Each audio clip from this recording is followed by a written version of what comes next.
porque algunos al entrar quedan con sus micrófonos abiertos.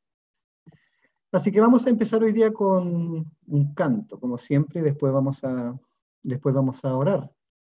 Y vamos a pedirle a don José Rodríguez que se prepare en primer lugar, y después a nuestro hermano Tito para que ore en segundo lugar. Así que vamos a empezar en primer lugar por el canto, y le vamos a abrir el micrófono a nuestros hermanos Rodrigo y Melissa, que nos van a entonar el himno número 510. Un hermoso himno de nuestros himnarios, y que tiene que ver mucho con el tema que vamos a tratar en el día de hoy. Así que adelante hermanos, ánimo, sé que les va a salir muy bien, así que no se pongan nerviosos. Los escuchamos y cantamos con ustedes.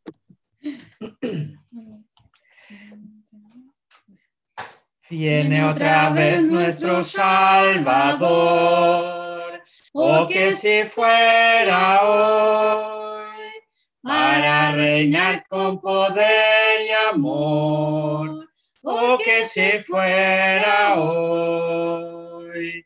Ya por su iglesia viene esta vez, purificada en su grande amor, del mundo por la redondez, oh que si fuera hoy. Gloria, gloria, gozo sin fin entrará. Gloria, gloria, al coronarle rey.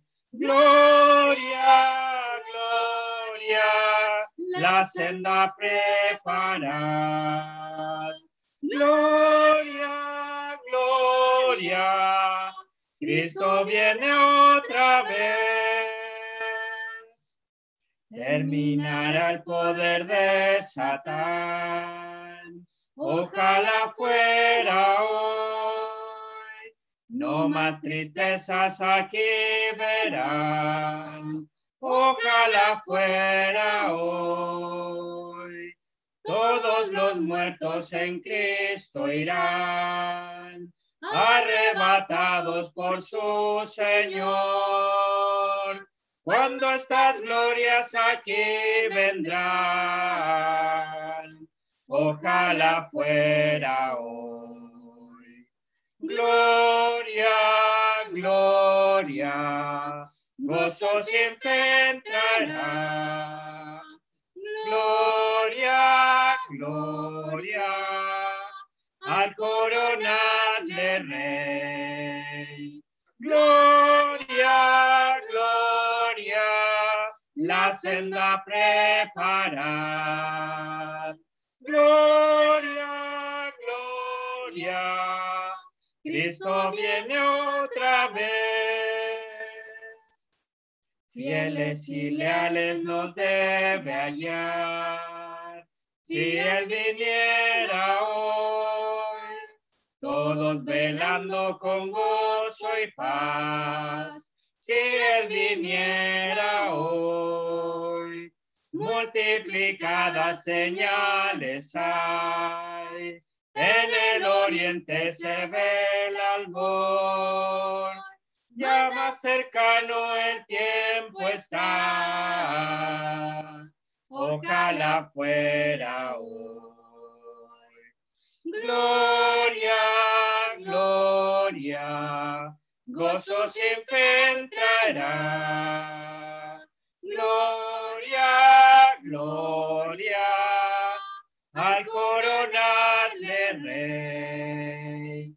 Gloria, gloria, la senda preparad. Gloria, gloria, Cristo viene otra vez.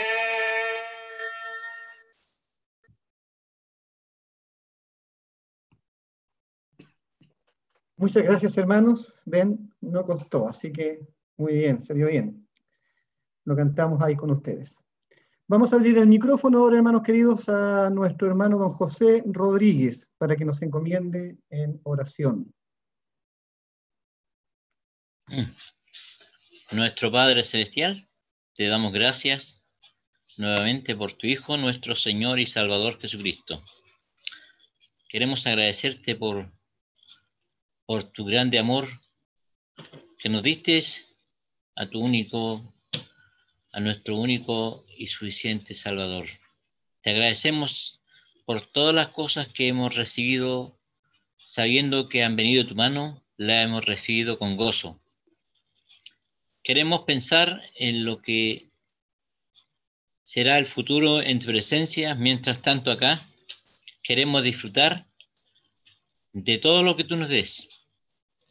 Y en especial tu palabra, que hoy día será enseñada por nuestro hermano, para que sea de reflexión, sea de consuelo, sea de reprensión, podamos recibirla con gozo, abriendo nuestros corazones, para que tu palabra haga efecto y haga el efecto debido en cada uno de nosotros. Te agradecemos, oh Dios, porque hasta aún los tienes en pies, sostenido de tu mano, protegido de la mano de Dios. Cuánto privilegio tenemos los creyentes de disfrutar todo esto y todo en su presencia. Mientras estando aquí, te pedimos de tu dirección, de tu gracia, de tu fortaleza, y que todas las cosas que sean añadidas podamos recibirlas con regocijo. Lo hacemos en el nombre de nuestro Señor Jesucristo. Amén. Bien. Muchas gracias, hermano don José. Vamos a pedirle ahora a nuestro hermano Tito. Quiero recordar los motivos de oración, que está el primo de nuestro hermano don Luis Vázquez, quien sufrió ese accidente tremendo, y está también, el otro día, el miércoles, nos pedía Eusebio orar por un familiar que también está enfermo y por quien vamos a rogar también en el día de hoy. Así que le encomiendo esa tarea, hermano Tito. Le abrimos su micrófono para que nos encomiende en oración. Nuestro bendito Dios, te damos gracias a esta hora de la tarde por la persona de tu amado Hijo, nuestro Salvador, el Señor Jesucristo. Te damos gracias, nuestro Dios, por este medio que tú nos has concedido. Aun cuando es virtual, podemos apreciar a los hermanos, podemos reunirnos de esta manera para poder oír tu voz. Te agradecemos, nuestro Dios, porque aún en estos tiempos de dificultad, muchos estamos preocupados por lo que será, qué pasará con nosotros. Preocupados por este virus, nos infectaremos, no nos infectaremos, y dejamos de lado esa promesa que el Señor nos hiciera, que Él volverá otra vez. Nos preocupamos de un antídoto y no nos preocupamos de la venida de nuestro Señor Jesucristo una vez más. Queremos, nuestro Dios, que tú abras nuestro corazón, que tú nos hagas comprender que pronto el Señor viene. Queremos, nuestro Dios, a esta hora dejar bajo la guía de tu Santo Espíritu a nuestro hermano Felipe, para que tú le utilices en esta tarde y tú puedas hablarnos a nuestros corazones. Que él solamente sea un instrumento en tus manos. Queremos estar atentos a tu voz, queremos estar atentos a tu palabra. Y te rogamos, nuestro Dios, también por aquellas personas que están aquejados de salud, enfermos, hermanos de edad avanzada. Nos acordamos de señora Delia, nuestra querida hermana que ya está postrada. Te rogamos por ella, nuestro Dios, para que en su ancianidad tú le des la paz, tú le des la tranquilidad. Y te damos gracias por el ejemplo que ella ha dejado a sus familiares, a sus hijos, a sus nietos.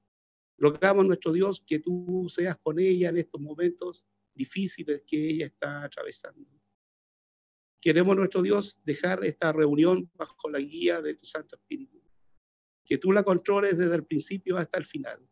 Lo hacemos agradecidos y en el nombre de nuestro Señor Jesucristo. Amén. Sí. Muchas gracias, hermano Tito.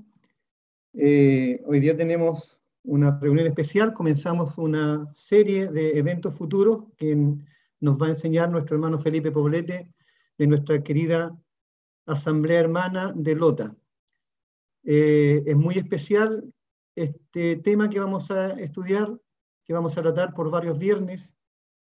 Es muy especial para mí también el hecho de que empecemos hoy a estudiar este tema. El miércoles pasado, como si ustedes recuerdan bien, estuvimos con don Juan, que nos estuvo enseñando acerca del cielo, y cuando terminó don Juan su predicación, recibí una noticia triste y alegre a la vez, de que una persona conocida había partido a la presencia del Señor justo en ese horario en que estábamos nosotros en reunión. Gracias a Dios, él partió siendo un creyente, un hijo de Dios. Entonces fue bien emotivo eso, pensar en eso. Y ahora vamos a estudiar eventos del porvenir. Hay dos cosas que a todo hombre y toda mujer debe preocupar. Una es la muerte y la otra es lo que nos puede suceder, o más bien la preciosa venida del Señor Jesús, que para algunos será de bendición, pero para otros, lamentablemente, no será de esta forma. Vamos a escuchar entonces ahora y vamos a abrir el micrófono de nuestro hermano don Felipe Poblete, a quien le damos la bienvenida junto a todos los que se han ido integrando y también a los que se han ido integrando a YouTube, porque este programa también está siendo transmitido por YouTube. Adelante, hermano Felipe Poblete, vamos a abrir tu micrófono. Gracias, no sé si se escucha bien. Ya.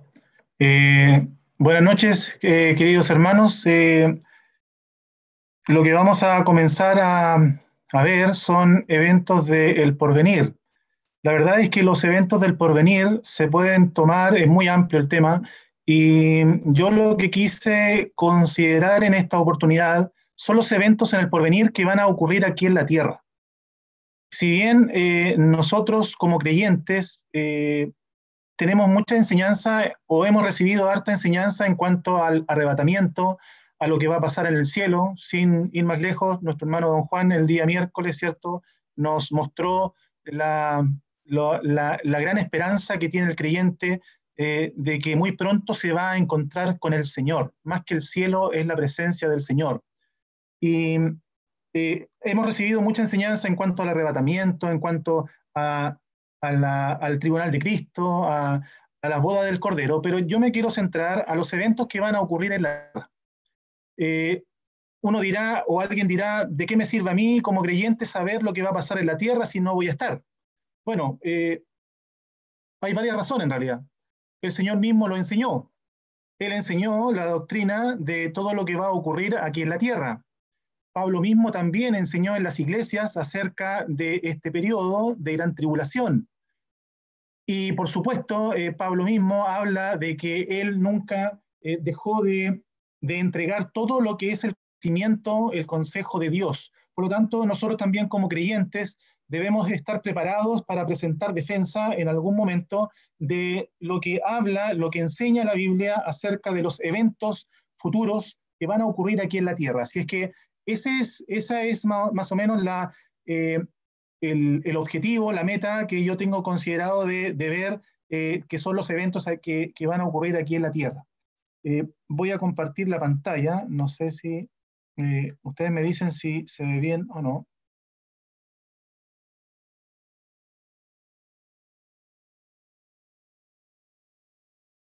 Bueno, los puntos que vamos a considerar en esta oportunidad para hoy, vamos a ver algo acerca de la iglesia y las 70 semanas. En realidad, en este primer punto, la idea es destacar el hecho de que la iglesia no va a pasar por la gran tribulación. Hay mucha confusión en el mundo religioso, que también los creyentes pueden arrastrarse con esta enseñanza de que la iglesia en realidad va a pasar por la gran tribulación, pero Dios los va a cuidar. Y en realidad lo que el creyente está esperando es la venida de Cristo a la tierra. Pero no, el primer evento que el creyente está esperando es el arrebatamiento de la iglesia, la venida de Cristo al aire. Cuando tengamos nuestra reunión con Él, como dice la Escritura, allí en el aire, y Él nos lleve hasta su presencia.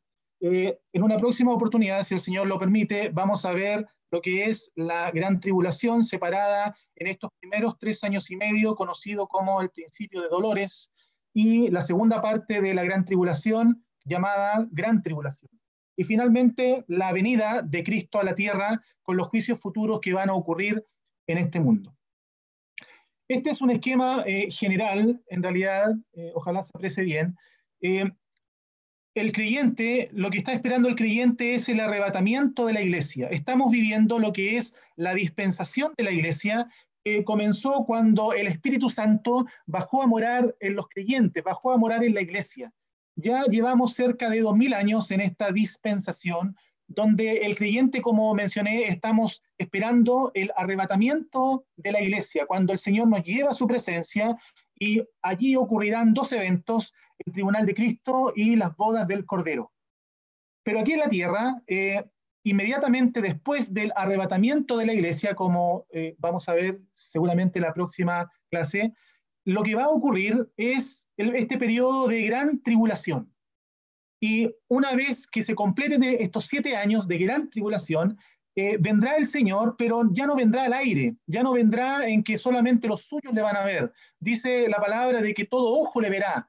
Vendrá a la tierra por su pueblo Israel para poder instaurar el reino milenial que estaba profetizado para su pueblo en el Antiguo Testamento. Y finalmente vienen lo que es los cielos nuevos y la tierra nueva. Lo primero que, como les dije, que quiero considerar es el hecho de que el arrebatamiento va a ser pretribulacional, es decir, la iglesia va a ser arrebatada antes de que comience la gran tribulación. La iglesia no es vista en el Antiguo Testamento. Los profetas no profetizaron nada en cuanto a la iglesia. Recién en Mateo 16, aquí el Señor habla acerca de que Él va a construir un pueblo, una iglesia, sobre Él mismo, que es la roca. Por lo tanto, el Antiguo Testamento solo da cuenta del pacto antiguo, relacionado con Israel.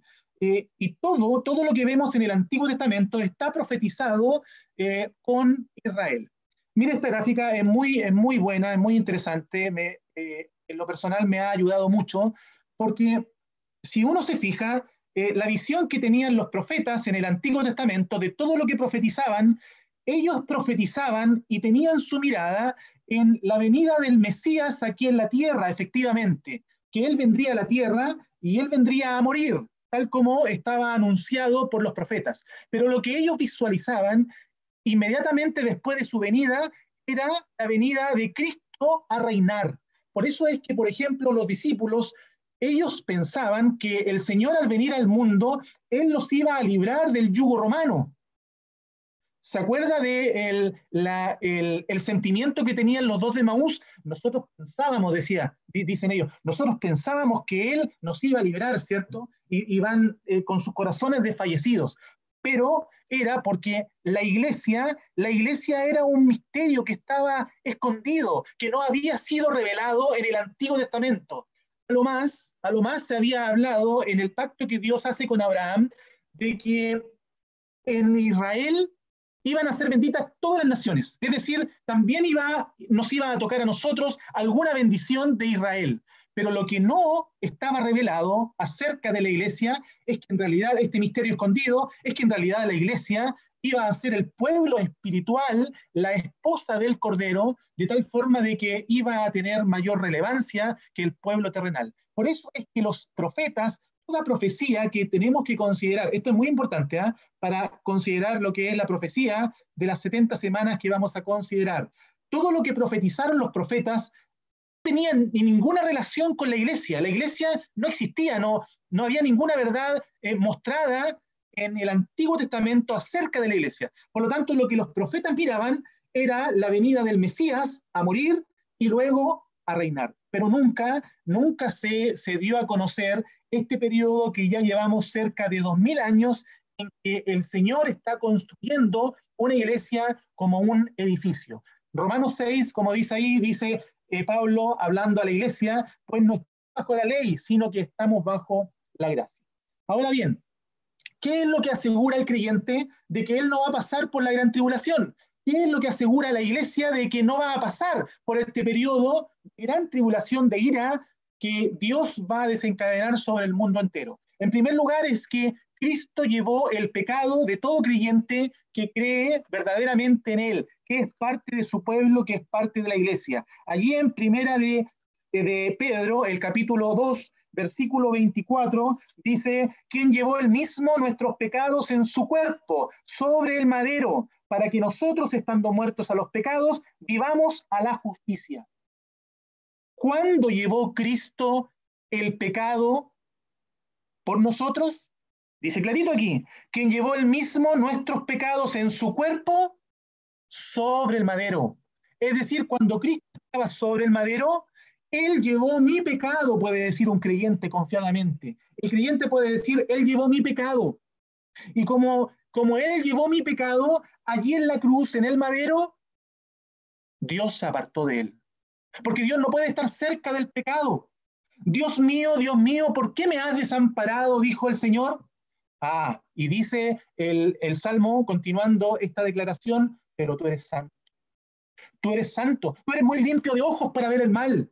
Por eso que Dios desampara a Cristo allí en la cruz, llevando mi pecado, le desampara. Y como Dios es un Dios justo, que no tendrá por inocente al que es culpable y debe castigar el pecado, ¿sabe lo que hizo Dios? Dios lo castigó a él en vez de castigarme a mí.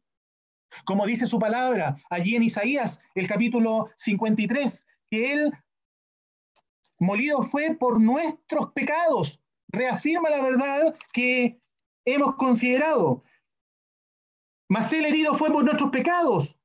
El castigo de nuestra paz fue sobre él. Y después dice en el verso 6 que más Jehová cargó en él el pecado de todos nosotros, lo que hemos considerado. Y dice más adelante el 10, con todo eso, Jehová quiso quebrantarlo, sujetando al padecimiento. Al ver que él estaba llevando mi pecado, lo castiga a él. Dios castigó a Cristo en la cruz. Por lo tanto, allí se produjo el juicio por mis pecados. Eso lo puede decir todo creyente. Ya no hay juicio. Ya no hay juicio para el creyente porque él ha confiado, ha depositado su fe en Cristo y la obra de la cruz. Ya no hay ningún juicio, como dice Juan. No hay ninguna condenación. La palabra condenación es la palabra juicio. Y en Romanos 8.1 dice, ninguna condenación hay. Ahí la idea de condenación es sentencia. Es decir, el creyente ya no tiene que presentarse delante de él para un juicio, ni mucho menos para recibir alguna sentencia por su pecado, porque hubo uno que llevó su pecado allí en la cruz. Por lo tanto, no hay ningún juicio que al creyente le espere a causa de sus pecados, porque hubo uno que pagó lo que cada creyente merecía recibir. Y además hay otros pasajes en Primera de Tesalonicenses, el capítulo 1, Primera de Tesalonicenses, capítulo 1, el versículo 10 dice, y esperar de los cielos, esto es palabra de un creyente está hablando de eso, y esperar de los cielos a su Hijo. ¿Qué está esperando el creyente? Está esperando desde los cielos que venga su Hijo, el cual resucitó de los muertos. A Jesús, sí, a Jesús es a quien esperamos, porque Él resucitó de entre los muertos. ¿Y qué es lo que va a hacer con nosotros?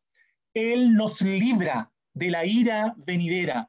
Algunos malinterpretan este texto porque dicen, claro, la iglesia va a pasar por la gran tribulación, pero Dios los va a librar mientras esté en la gran tribulación. No, la idea de librar de, que nos libra de, es que nos saca fuera de, nos aparta, nos deja lejos de la gran tribulación. Por lo tanto, Él nos va a librar, Él nos libra de cualquier ira, porque, repito, todo juicio por el pecado ya quedó pagado allí en la cruz.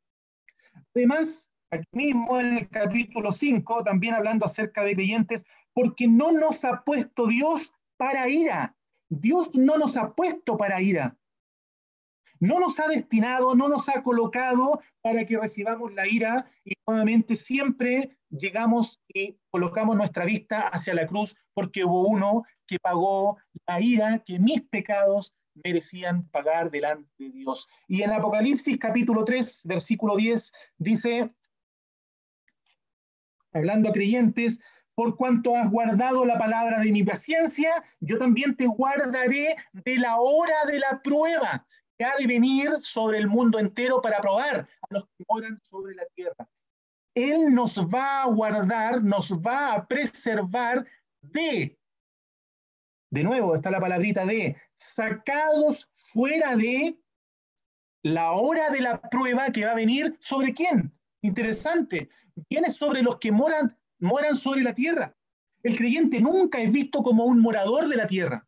Los incrédulos de este mundo, ellos han hecho su morada, ellos se han asentado, esa es la idea de morar, sentarse, colocar sus estacas aquí en la tierra, como un morador de la tierra, porque el creyente es un peregrino que está de paso. Yo también te guardaré de la hora de la prueba que ha de venir sobre el mundo entero. Y cuando aparezca el Señor, el pasaje conocido de Hebreos, Él vendrá, Él viene a arrebatarnos y Él viene en esa venida al aire, Él viene sin relación con el pecado. ¿Por qué viene sin relación con el pecado para su pueblo? Porque el creyente está confiado porque el pecado fue juzgado allí en la cruz.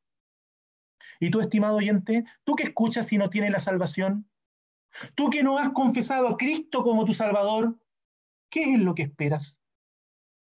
¿Estás esperando desde los cielos a Cristo Jesús, quien te ha de librar de la ira venidera? El asunto de la salvación es un asunto muy delicado. Es un asunto muy solemne que lo tienes que considerar. Debes reconocerte que eres un pecador, que tu pecado ha ofendido a Dios y que necesitas de la salvación, porque te has perdido. Con tus pecados, tú no le has pagado nada a Dios. Por lo tanto, la ira de Dios está sobre ti. A un creyente se ha apropiado de la verdad de que Cristo murió en su lugar. Y como se apropió de esa verdad, ya no hay ninguna condenación. ¿No te gustaría tener esta paz que cada creyente goza? Cualquier cosa que pueda pasar en este mundo, si al creyente le sorprende la muerte, sabe que se va a la presencia del Señor. Si tuviera que venir, si viene el Señor en cualquier momento, el creyente sabe que oirá su voz, oirá la trompeta porque se escuchará la trompeta. Y allí nos vamos a encontrar con Él. Qué bendito, qué precioso será ese día tan esperado por los creyentes cuando nos encontremos con nuestro Señor. Y en Apocalipsis, no me voy a detener mucho acá, se relata ahí los acontecimientos futuros. Y el Señor le muestra a Juan las cosas que has visto, lo que vio ahí en la isla de Patmos en capítulo 1, las cosas que son, capítulo 2 y capítulo 3, la historia de la iglesia a través de la historia. Luego aparece Juan como figura de los creyentes de la iglesia, cuando en el capítulo 4, versículo 1, le dice, sube acá. Ahí se ve en figura el arrebatamiento de la iglesia. Y en el capítulo 4 y 5 se ven a los 24 ancianos, lo cual es la iglesia. La iglesia allí que alaba al Señor porque Él los ha redimido con su sangre. Solo los creyentes, solo la iglesia puede dar esa alabanza. Y después, del capítulo 6 en adelante, no se menciona a la iglesia. No se mencionan a los 24 ancianos como representación de la iglesia, porque la iglesia ya está en el cielo. Ya no está aquí, en la tierra. Vamos ahora a Daniel, el capítulo 9. ¿Por qué quise considerar la profecía de Daniel? Muchos la evitan porque la encuentran complicada, pero a mí me gusta porque da un resumen, esa es la idea, da un resumen de lo que serán los acontecimientos futuros. Ahora, yo sé que varios hermanos conocen muy bien la profecía. Yo no voy a dar tantos datos. A mí me interesa de que de alguna forma los creyentes puedan apreciar la profecía, puedan entender el contenido más que el cálculo, más que las fechas, que puedan encontrar el sentido de la profecía, de cómo se visualiza ya en el año 538 antes de Cristo, cómo ya Dios tenía un plan perfectamente armado para su pueblo Israel. Repito, toda profecía del Antiguo Testamento no tiene relación con la iglesia. Todo lo que leamos en cuanto a los eventos futuros tiene relación con el pueblo de Israel. Como decía, la iglesia era un misterio. un misterio que se dio a conocer, que fue revelado a los santos apóstoles, los profetas, por el Espíritu. ¿Y cuál era el secreto? ¿Cuál era la verdad escondida? Que los gentiles son coherederos y miembros del mismo cuerpo. Esto es un escándalo para los judíos. ¿Cómo es posible que gentiles sean coherederos del mismo cuerpo, participantes del mismo Mesías que ellos están esperando? Esta era la verdad escondida, que fue revelada a los santos apóstoles. Y la iglesia iba a ser coheredera y miembro del mismo cuerpo, copartícipe de la promesa de Cristo Jesús por medio del Evangelio. Por eso es que allí en Primera de Pedro, repito lo que mencioné ahora ya con un texto base, dice que los profetas profetizaron de la gracia destinada a nosotros e inquirieron diligentemente, indagaron qué persona y qué tiempo indicaba el Espíritu que estaba en ellos, el cual anunciaba de antemano. Mire, ¿qué es lo que anunciaban? Los sufrimientos de Cristo y las glorias que vendrían con ellos, pero no la iglesia, no la iglesia.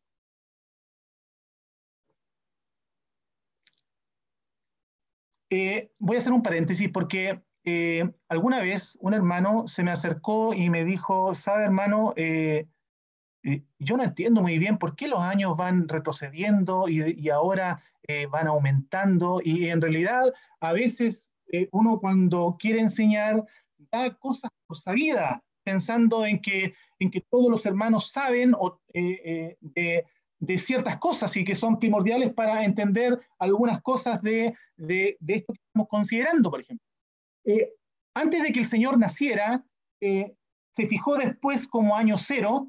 Los años se contaban de mayor a menor e iban descendiendo. Bueno, esta cuenta se hizo después que el Señor nació y se especificó y se dijo que el año cero partía con el nacimiento del Señor. Pero de esa forma, los años que vemos en el Antiguo Testamento van todos decreciendo. Es así como después del año 1000, ahí tenemos al gran rey David, después van pasando los demás profetas, Jeremías, hasta llegar hasta el último libro de la Biblia acá en Malaquías, y finalmente hay años de silencio y llega el Señor y se comienza a contar nuevamente en forma ascendente. Así, hoy es el año, ahora estamos en el año 2020, el próximo año el 2021, va aumentando. Por eso es que los tiempos del Antiguo Testamento, los años iban decreciendo hasta llegar al año cero, lo cual hoy ha sido ordenado así. Si vemos a Israel fue dividido. Israel y sus tribus fueron divididas en un reino del norte y un reino del sur. Hubieron muchos reyes allí en el reino de Judá. Acá hubieron reyes que hicieron lo bueno ante los ojos de Jehová y otros reyes que hicieron lo malo ante los ojos de Jehová. En cambio, en el reino del norte, todos los reyes, los 19 reyes, hicieron lo malo ante los ojos de Jehová. Como castigo, Dios los envió a ellos primero, al reino del norte, en un cautiverio. Vino un pueblo extraño, los asirios, en el año 722 a.C., y se los llevó cautivos como esclavos a su tierra. Este reino nunca más volvió a su tierra. En cambio, el reino del sur, Judá, fue invadido por los babilonios. Hubieron tres invasiones que comenzaron en el año 605 y los llevaron cautivos por 70 años de cautividad. Ellos sí retornaron a su tierra, cuya historia la tenemos ahí relatada en Esdras y Nehemías. Los tres retornos a su tierra cuando ellos reconstruyen el templo, retoman la adoración y reconstruyen la ciudad y los muros. Ahí está esquemáticamente lo que es la deportación del reino del norte hacia Siria, cuya capital era Nínive, y la deportación, la esclavitud, donde lo llevaron allá a Babilonia. Cuando ocurrió la invasión de los babilonios, dejaron todo destruido. El templo quedó destruido, el templo saqueado, la ciudad toda destruida, los muros todos hechos pedazos, no quedó nada, solamente dice la Escritura que quedaron los pobres en la tierra, cultivando la tierra. Daniel es llevado cautivo a Babilonia en la primera incursión, 606-605. Entre paréntesis, esto de las fechas, ni siquiera los grandes eruditos se ponen de acuerdo en algunas fechas. Yo quise ser lo más conservador y fui a un autor bien confiable, así que nos vamos a guiar por esas fechas, pero de alguna forma pueden variar algunas fechas, eso no es lo relevante. Daniel fue llevado cautivo a Babilonia, por lo tanto vivió toda vida allá en Babilonia. Ustedes pueden recordar la historia. Y el periodo de esclavitud, de cautividad, está indicado ahí, 70 años de cautividad. Y el capítulo 9 de Daniel, donde está la profecía, ocurre en el año 538. Daniel tiene cerca de 80-85 años y han pasado ya 52 años de cautividad. Entonces Daniel dice en el capítulo 9, el verso 2, en el año primero de su reinado, hablando de Asuero, de Darío, yo Daniel miré atentamente en los libros el número de los años de que habló Jehová al profeta Jeremías, que habían de cumplirse las desolaciones de Jerusalén en 70 años. Ahí está. ¿Qué es lo que recordó? Si uno va a Jeremías, porque el rollo ya circulaba en aquellos tiempos, entonces Daniel empieza a estudiar del rollo de la escritura y se encuentra con el pasaje, por ejemplo, de Jeremías capítulo 25, verso 11, donde dice: toda esta tierra será puesta en ruinas y en espanto, y servirán estas naciones al rey de Babilonia 70 años. Entonces, para Daniel era un asunto de sumar y restar, porque él experimentó cuando vino Nabucodonosor y se los llevó cautivo. Ahí partió el año 0 de la cautividad. Y resulta que él ve y dice: pero si son 70 años. Él va al libro y él saca la cuenta y ve que faltaban solamente 18 años para que se cumplieran los 70 años de cautividad. Entonces, Daniel se postra en oración, reconoce el pecado del pueblo por estos años, por haber sido castigados y llevados cautivos. Puede leer el pasaje muy precioso del capítulo 9 y es tremendamente importante para el contexto de la profecía. Y él, su deseo, dice el 16, oh Señor, esta es parte de la oración, oh Señor, conforme a tus actos de justicia, apártese toda tu ira y tu furor de sobre tu ciudad, Jerusalén, tu santo monte, porque a causa de nuestros pecados y por la maldad de nuestros padres, Jerusalén y su pueblo son el oprobio de todos en derredor. Ahora pues, Dios nuestro, oye la oración de tu siervo y sus ruegos, y haz que tu rostro resplandezca sobre tu santuario asolado. ¿Qué es lo que quería saber? Dice el 18, inclina, oh Dios mío, tu oído y oye, abre tus ojos y mira nuestras desolaciones. Se repite mucho las desolaciones del pueblo de Daniel. Y la ciudad sobre la cual es invocado tu nombre, porque no elevamos nuestros ruegos ante ti confiados en nuestras justicias, sino en tus muchas misericordias. ¿Qué es lo que quería saber Daniel? Él quería saber cuándo iban a terminar las desolaciones de su pueblo, que por muchos años, por cientos de años, el pueblo había sufrido mucho. Entonces la profecía de las 70 semanas es la respuesta de Dios a la oración de Daniel, que él quiere saber cuándo van a terminar las desolaciones de su pueblo Israel. Y dice el versículo 25, sabe pues y entiende que, el versículo 23, al principio de tus ruegos fue dada la orden, y yo he venido para enseñártela, porque tú eres muy amado. Entiende pues la orden, la visión, esta es la profecía. 70 semanas están determinadas sobre tu pueblo. ¿Cuál es el pueblo de Daniel? Israel, la iglesia, nada que ver. Y sobre tu santa ciudad. ¿Cuál es la santa ciudad? Jerusalén. ¿Para qué? Para terminar la prevaricación y poner fin al pecado y expiar la iniquidad, para traer la justicia perdurable y sellar la visión y la profecía y coger al santo de los santos. Sabe pues y entiende que desde la salida de la orden para restaurar y edificar Jerusalén. Acuérdense que en ese minuto Jerusalén, la ciudad, estaba toda destruida por la invasión que hizo Nabucodonosor, que desde la salida de la orden para edificar Jerusalén hasta el Mesías príncipe, habrá 7 semanas y 62 semanas. Se volverá a edificar la plaza y el muro en tiempos angustiosos. Y después de las 62 semanas se quitará la vida al Mesías. Sí, el pueblo de un príncipe que ha de venir destruirá la ciudad y el santuario, y su fin será con inundación.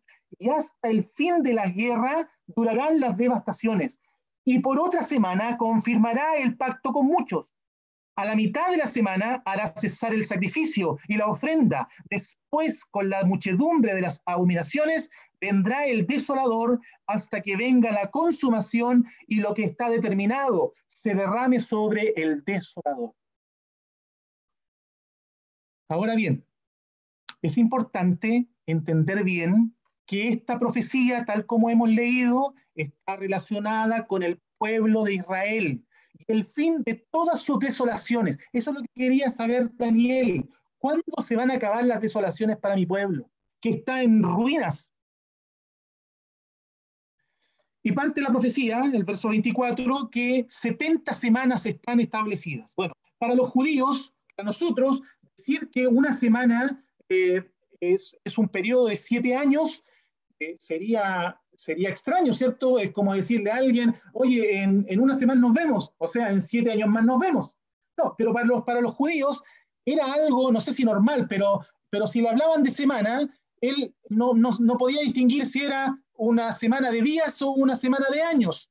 Dependía mucho del contexto. De hecho, ahí la palabra semana, la palabra ahí semana es del hebreo periodo de 7, no especifica días. Entonces, te podría decir 70 semanas de 7 están establecidas para tu pueblo. Entonces, y uno puede ver ejemplos. Mire, lo interesante que dando aquí mismo en el capítulo 10 y el verso 2, dice, en aquellos días yo, Daniel, estuve afligido por espacio de 3 semanas. Bueno, aquí la idea es que son días, ¿cierto? El contexto da que es días. Una persona no puede estar afligida 21 años seguidos, ¿cierto? El contexto da que en realidad estaba afligido en semanas de días. Pero ¿se acuerda, por ejemplo, de cuando Jacob tuvo que trabajarle a su suegro y su suegro Labán le dice, trabaja una semana más, le dice. ¿Cuánto periodo era ese cuando le dice que debía trabajar una semana más, dice, para poder tener a Raquel? 7 años, 7 años. 7 años. Y Levítico, el capítulo 25 y el verso 8, dice, como les digo, esto era algo que un judío lo entendía muy bien, de que no necesariamente una semana eran 7 días, sino que también podían ser 7 años. Dice Levítico 25, verso 8, y contarás 7 semanas de años, dice. Contarás 7 semanas de años, 7 veces 7 años. De modo que los días de las 7 semanas de años vendrán a serte 49 años. 49 años. Por lo tanto, aquí lo que está hablando Daniel son semanas de años. Son semanas de años.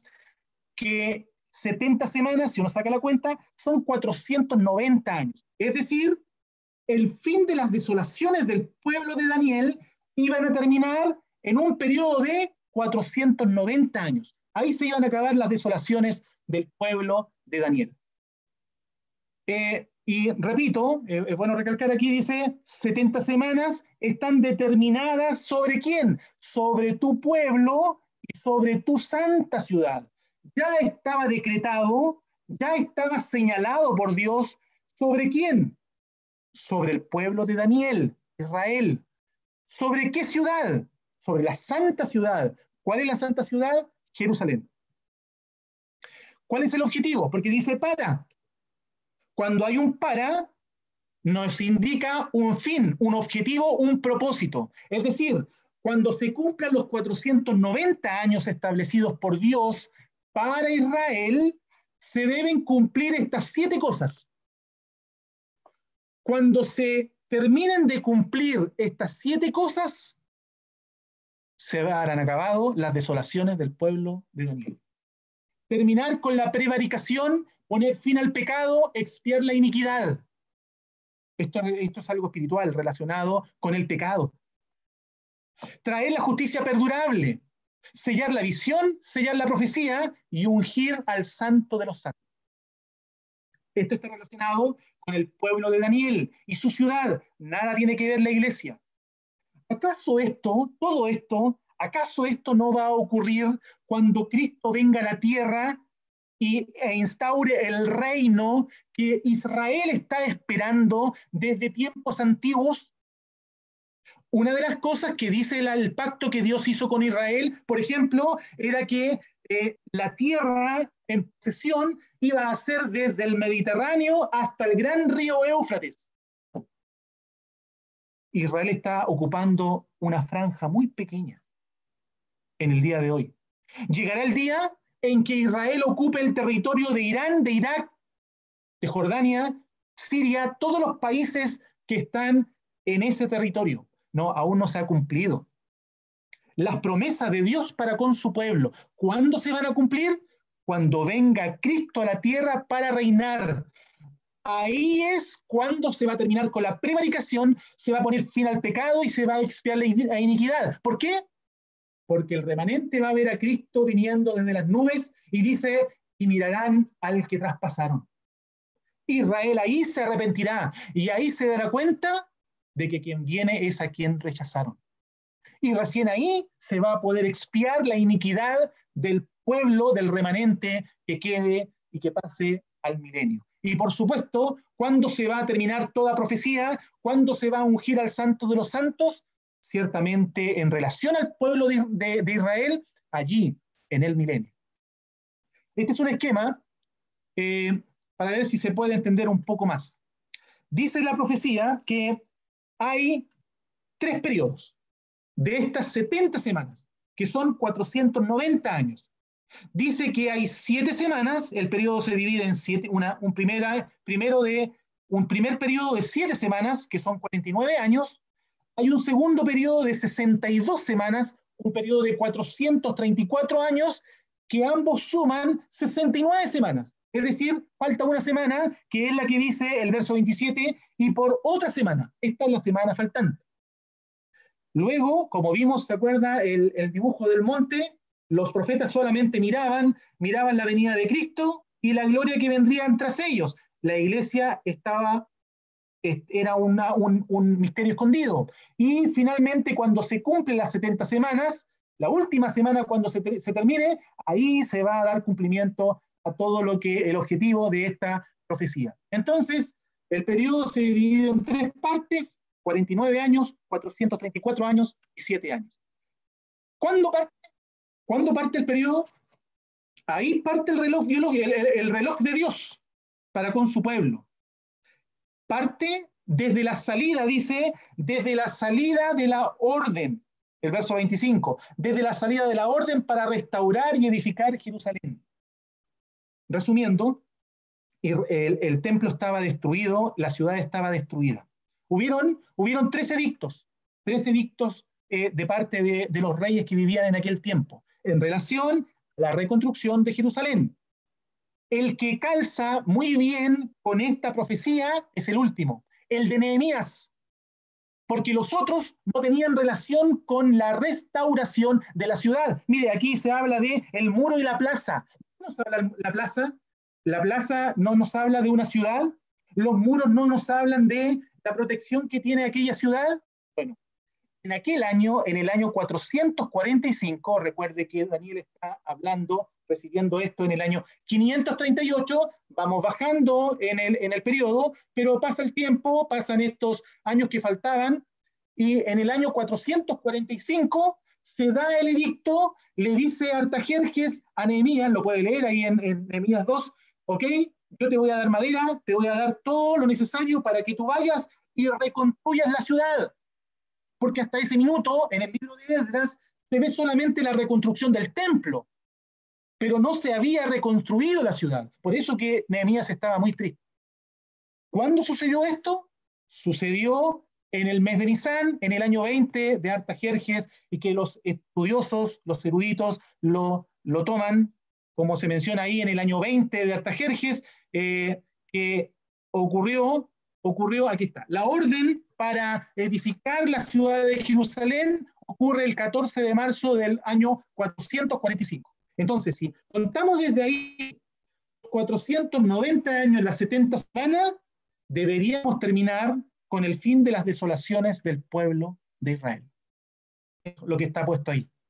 La salida de la orden para restaurar Jerusalén, deberían pasar 490 años para que se terminen todas las desolaciones del pueblo de Daniel.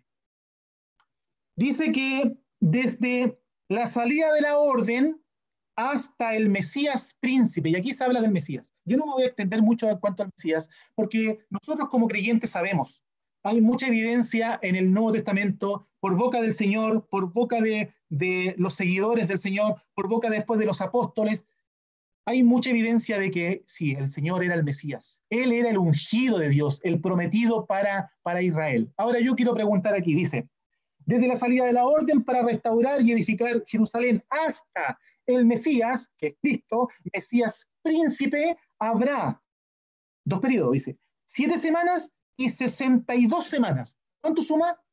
¿Cuánto suman las 7 semanas y las 62 semanas? Suman 69 semanas. Es decir, desde la salida de la orden para restaurar Jerusalén hasta el Mesías príncipe, iban a haber 69 semanas, 483 años. Ahora, ¿en qué momento se cumple la profecía en la vida del Mesías que él iba a ser reconocido como Mesías príncipe? ¿Acaso no fue cuando él entra a Jerusalén aquel día?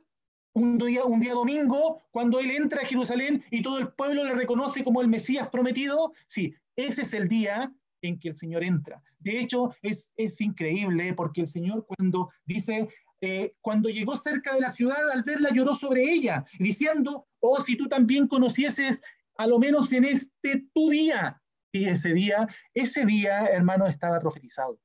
Más de 500 años antes estaba profetizado exactamente ese día que el Mesías príncipe iba a entrar a Jerusalén. ¿Cuándo fue? Bueno, los eruditos calculan que el sábado 9 de Nisán del año 32 es cuando ese día el Mesías príncipe ingresó a la ciudad de Jerusalén. Entonces tenemos 49 años, 7 semanas, 434 años, 62 semanas, que suman 483 años. Es decir, desde la salida de la orden para reconstruir Jerusalén hasta cuando Cristo entra en Jerusalén como Mesías príncipe, debieron haber pasado 483 años, o sea, 69 semanas. 69 semanas. Y eso se cumplió, pero se cumplió a la perfección. Sacando cuentas, eruditos han corroborado lo que alguna persona calculó, vio, investigó, y da exactamente hasta con los días. Exactamente se cumplió que desde la salida de la orden hasta el Mesías príncipe pasaron 483 años. Entre paréntesis, si alguien quiere el detalle de esto, yo tengo un documento resumido, me lo puede pedir a través de Ricardo, yo se lo envío y lo pueden repartir para que tengan el detalle. Pero lo que quiero destacar es el hecho de que la profecía se cumplió, exactamente. Y si se cumplió la profecía, no tiene por qué no cumplirse lo que falta. Esa es la gran enseñanza que nos deja, hermanos. Dios es fiel a sus promesas. Lo que Él promete, lo que Él dice, siempre lo va a cumplir, aunque a uno le parezca lejano. Dios cumple lo que promete. Y dice que se va a volver a edificar la plaza y el muro en tiempos angustiosos. Eso ocurrió en Nehemías. Puede leer el relato de Nehemías, cómo con una mano construían la ciudad y con la otra mantenían una espada. Entonces tenemos el periodo hasta las 69 semanas, que culminó con la llegada del Mesías príncipe a Jerusalén. Me voy a adelantar un poco. Dice, esto es importante, dice el verso 26. Y después de las 62 semanas, ya pasaron las 7 semanas más las 62, es decir, aquí estamos en la semana 69. Después de las 62 semanas, que coincide con la entrada de Cristo a Jerusalén como Mesías príncipe, dice, se le quitará la vida al Mesías. ¿Acaso eso no ocurrió, hermanos, allí en la cruz? ¿Acaso a Cristo, humanamente hablando, sabemos que Dios tiene todo el control? ¿Acaso al Mesías no se le quitó la vida, más no por sí? ¿Cuándo fue eso? Inmediatamente después, un par de días después que el Señor entra a Jerusalén como el Mesías príncipe. Entonces, tenemos más o menos el esquema hasta el año 32, las primeras 69 semanas. Hermanos, queda una semana. Queda una semana. Y dice que el pueblo, y más encima profetiza esto, el pueblo de un príncipe que ha de venir. Ahora, el príncipe que ha de venir no es Cristo, no es Cristo. Lo que se quiere destacar acá, cuando dice, y el pueblo de un príncipe que ha de venir. En esta primera parte lo que se quiere destacar es al pueblo más que al príncipe. El pueblo de un príncipe que ha de venir va a destruir la ciudad y el santuario y su fin será con inundación. Se resalta aquí al pueblo más que al príncipe, porque luego de la muerte de Cristo, ¿qué pasó? El general Tito, un príncipe romano, un gobernador romano, destruyó la ciudad. Destruyó nuevamente aquel templo que tanto costó construir. Destruyó el templo, destruyó la ciudad, quedó todo quemado. Su fin fue con inundación. Y eso ocurrió en el año 70 después de Cristo.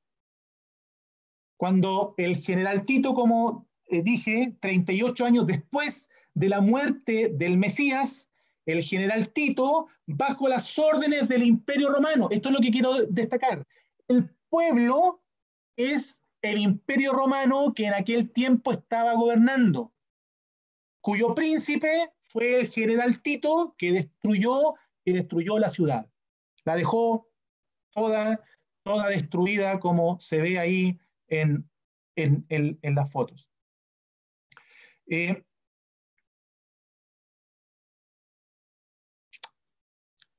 Dice después, el pueblo de un príncipe que ha de venir va a destruir la ciudad y el santuario. Eso ocurrió, como hemos dicho, en el año 70 después de Cristo. Y dice que su fin con inundación y hasta el fin de las guerras, dice, durarán las devastaciones. Y dice, y por otra semana confirmará el pacto con muchos. Aquí está. Queda una semana. Se cumplieron 69 semanas hasta el Mesías príncipe, hasta que se le quitó la vida al Mesías. Pero falta una semana. Esa es la semana, ese es el paréntesis que hay donde el reloj de Dios se detuvo. ¿Por qué a algunos les parece que, pero cómo se va a detener el reloj? ¿Cómo va a haber un paréntesis? Porque no entienden que el antiguo pacto nada hablaba, no había ninguna relación en cuanto a un nuevo pueblo que se está formando hoy. Este es el paréntesis es la iglesia. Por eso que la semana 70, la última semana no se ha cumplido. ¿Y cuánto vale una semana? 7 años. Faltan 7 años para que se cumpla la semana 70 y se terminen todas las desolaciones del pueblo de Daniel. Ahí tenemos el paréntesis como indicaba, que se puede ver ahí en la gráfica, del paréntesis de la dispensación y de la semana que falta por cumplirse. ¿Qué va a hacer ahí? Él va a confirmar el pacto con muchos. Estos muchos es el pueblo de Israel. Esto se refiere, ¿quién va a confirmar? Esto es lo que quería destacar. Dice, por otra semana confirmará el pacto con muchos. ¿Quién es el sujeto de la oración aquí? El príncipe que ha de venir. Él es el que va a confirmar el pacto con muchos. Se refiere al príncipe que ha de venir. La idea de confirmar es la idea de forzar, de imponer con fuerza. un pacto con Israel. ¿Para qué? Para traer una paz ficticia a Israel. Los problemas de Israel en el Medio Oriente van a ser solucionados. Israel va a reconocer a este hombre, al príncipe que ha de venir, lo va a reconocer como su Mesías. Israel todavía está esperando al Mesías. El príncipe que ha de venir es el anticristo. También conocido en Daniel 7 como el cuerno pequeño, como el hombre de pecado allá en Segunda de Tesalonicenses, como el hijo de perdición, como aquel inicuo, como el anticristo, como el jinete del caballo blanco, como la primera bestia. Él va a aparecer una vez que la iglesia sea arrebatada, porque hay quien en el presente lo detiene, que es el Espíritu Santo. No puede aparecer el anticristo si la iglesia no está, si está aún aquí en la tierra. Cuando la iglesia sea arrebatada, aparecerá este príncipe que ha de venir para hacer un pacto con Israel. Con esto se le va a solucionar los problemas al pueblo de Daniel. Los judíos quizás ahora van a poder construir su templo en el lugar donde hay una mezquita. ¿Sabía usted que allí en el Monte de los Olivos hay una mezquita musulmán? Y los judíos están preparados para construir su tercer templo, el templo que está profetizado en el Antiguo Testamento, pero no lo pueden hacer porque allí está el domo de la roca, una mezquita, y no va a haber solución de paz para Israel si no se le entrega este pedazo de tierra en Jerusalén, donde para ellos es quizá lo más sagrado. Y dice, con esto termino, dice, y por otra semana confirmará el pacto con muchos, y dice que a la mitad de la semana, este periodo, el último periodo, esta última semana, conocida como el periodo de gran tribulación, cuando aparezca el anticristo,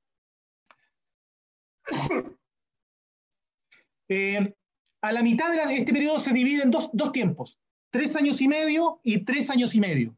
Dice que a la mitad de la semana va a romper el pacto con Israel. Eso coincide con la desolación, la abominación desoladora de la que habla el Señor allí en Mateo 24. ¿Qué va a pasar? Dice, confirmará el pacto con muchos y a la mitad de la semana hará cesar el sacrificio y la ofrenda. Después, con la muchedumbre de las abominaciones. Aquí está la abominación desoladora de la que habló el Señor. ¿Qué va a pasar? El supuesto Mesías, el anticristo, va a entrar al templo. Lugar santo, quizá lugar santísimo. Se va a hacer como Dios. Ahí el pueblo se dará cuenta de que era un impostor. Esa fue la razón por la cual rechazaron a Cristo, que se hacía pasar por Dios, decía ser el Hijo de Dios. En ese momento, dice Mateo 24, los que están en los montes, los que están en la ciudad, huyan lejos, no desciendan a buscar su capa, porque habrá gran tribulación, como nunca lo ha habido. El holocausto de Hitler en la Segunda Guerra Mundial no va a ser nada comparado con la persecución que el anticristo va a hacer contra el pueblo de Daniel. No, todavía no han terminado las desolaciones. Las desolaciones se van a terminar cuando se cumplan los 70 años. Israel va a ser perseguido hasta la muerte. Lo puede leer también en figura, allá en Apocalipsis capítulo 12, en esa figura del dragón, figura de Satanás, y la mujer, figura de Israel, cómo ella tiene que huir lejos y huye al desierto. Huye al desierto. Ahí está el texto de, por tanto, cuando veáis en el lugar santo la abominación desoladora de la que habló el profeta Daniel. Y ahí puede seguir leyendo el relato de Mateo 24. Y en Segunda de Tesalonicenses dice, tanto que se levanta contra todo lo que se llama Dios o es objeto de culto, tanto que se sienta en el templo de Dios como Dios, haciéndose pasar por Dios. Esa es la abominación desoladora de la que habló el profeta Daniel. Y luego vendrá el consolador, el desolador, y hasta que venga la consumación, dice, y lo que está determinado se derrame sobre el desolador. ¿Qué pasará al final de la gran tribulación? Al final de estas 70 semanas, el anticristo será destruido. Y recién ahí vendrá la consolación para el pueblo de Daniel. Voy a terminar leyendo un pasaje, Lucas capítulo 24, el versículo 26 dice: ¿no era necesario que el Cristo padeciera estas cosas y que entrara en su gloria? Sí, era necesario que se le quitara la vida al Mesías. Esta es una profecía clara en cuanto a el Señor y su muerte allí en la cruz. El Señor un día preguntó a los suyos, ¿ustedes qué piensan del Cristo? ¿Qué pensáis del Cristo? Yo te pregunto a ti, estimado oyente, ¿qué piensas tú de Cristo?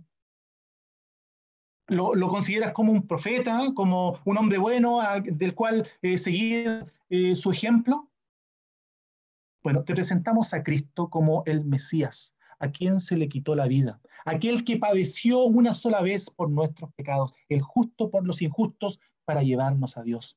Esperamos, estimado oyente, tú que has oído el Evangelio, tú que has visto de alguna forma lo que va a pasar en este mundo. Lo que va a pasar en este mundo no solamente es contra el pueblo de Daniel, sino para todos los incrédulos que rechacen el Evangelio de la gracia que se anuncia hoy en día.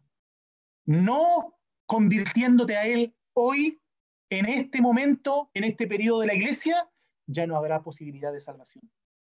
Vas a ser engañado por el príncipe que ha de venir. Y los juicios terribles que van a ocurrir en este periodo ciertamente caerán sobre todos aquellos que hayan rechazado a Cristo hoy como su Salvador. Oremos. Nuestro Dios y Padre Celestial, damos las gracias por tu palabra, porque tú eres fiel para con nosotros, porque tenemos nosotros los creyentes una esperanza viva, una esperanza firme de que ciertamente tu pueblo no pasará por ira, porque todo lo que está en relación con el pecado quedó todo pagado, todo consumado allí en la cruz. Gracias te damos porque esto es solamente por la infinita gracia de nuestro Dios, quien nos salvó un día cuando oímos el Evangelio. Nuestro deseo es ciertamente que aquellos que no conocen al Señor cual Salvador puedan darse cuenta que urge acudir al Señor cual su único y suficiente Salvador. Quedamos en tus manos, agradecidos por tu palabra, pidiendo tus cuidados para los hermanos en estos tiempos difíciles y que ciertamente la venida del Señor, que es lo que espera cada creyente, pueda estar en nuestros corazones, en nuestra mente como en primer lugar. Lo pedimos todo y lo agradecemos en el nombre del Señor Jesucristo. Amén. Muchas gracias, hermano Felipe, por la exposición de la palabra de Dios. Sabemos que el tema no es fácil, así que vamos a dar la oportunidad, vamos a poner un celular en pantalla, un número de celular en pantalla para si alguien tiene preguntas, ya quiere saber más de este tema. Habemos varios hermanos que estamos dispuestos a ayudar para enseñar, ¿ya? Tal vez quedan muchas dudas, quedan muchas preguntas y queremos que hagan estas preguntas. No se queden con la duda. La palabra de Dios es para enseñarla y hay hermanos dispuestos. Nuestro mismo hermano Felipe está también dispuesto, pero no le vamos a dar la tarea a él para que él se prepare.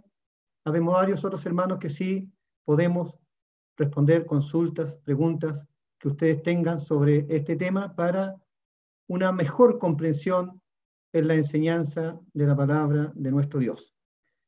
Vamos a terminar esta reunión con un himno, el número 448, y por el tiempo solamente vamos a cantar dos, la primera y la última estrofa del número 448. Si quieren, me acompañan desde sus casas. Camaradas en los cielos, ved la enseña ya, hay refuerzos, nuestro el triunfo, no dudéis, será.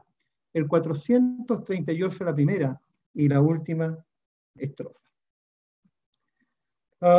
Camaradas en los cielos, ved la enseña ya. Hay refuerzos, nuestro el triunfo, no dudéis será. Estad firmes, yo voy pronto, clama el Salvador. Si estaremos por tu gracia, firmes con vigor. En descanso roda, sigue la furiosa lid. Oh amigos, ya cercano, ved nuestro adalid.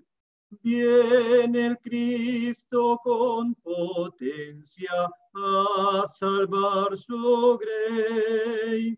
Camaradas, alegría, viva nuestro Rey. Muy bien, hermanos.